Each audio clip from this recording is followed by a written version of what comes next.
வணக்கம், அஸ்ஸலாமு அலைக்கும்.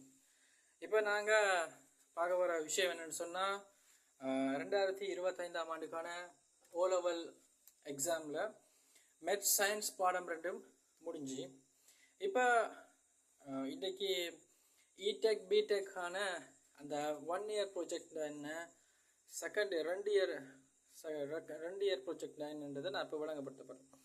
என்ன விஷயம்னு சொன்னால், இங்கே பாருங்க, ஒரு ஏ லெவல் சொன்னால் இந்த ஏ லெவல் வந்து 2 வருஷம் மொத்தமாக படிக்கிறேன். இப்போ என்னென்னு சொன்னால், இந்த இடெக் பிடெக் படிக்கிறார்கள் அந்த 2 வருஷ படிப்பையும் ஒரு 1 இயர்லேயே முடிச்சுட்டு 1 இயர்லேயே எக்ஸாம் எழுதுறது தான் இந்த 1 இயர் ப்ராஜெக்ட்.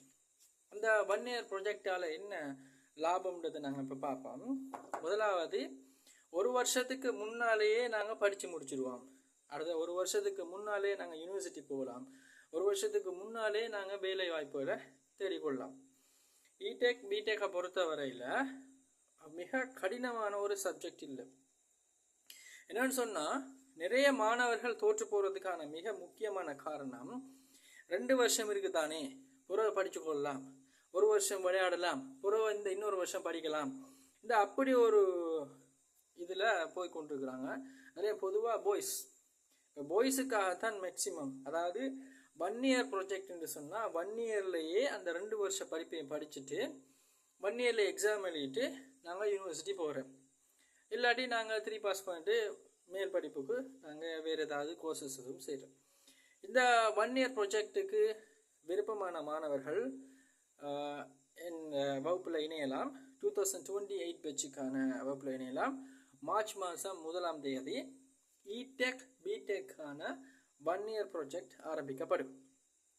இல்லை நீங்கள் 2 வருஷத்துலாம் படித்து முடிக்க போகிறீங்கன்னாலும் அதற்கு வேறு வகுப்புகள் நடைபெறும்.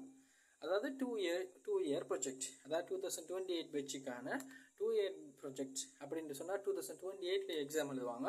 2027 சொன்னால் 2028 1 இயர் ப்ராஜெக்ட்னா அவங்க 2027 எக்ஸாம் எழுதுவாங்க. அனைத்து மாணவர்களுக்கும் இடெக் பிடெக்கான அனைத்து வகுப்புகளும் 3ஆம் மாதம் 1ஆம் தேதி ஆரம்பமாகும். நன்றி, வணக்கம்.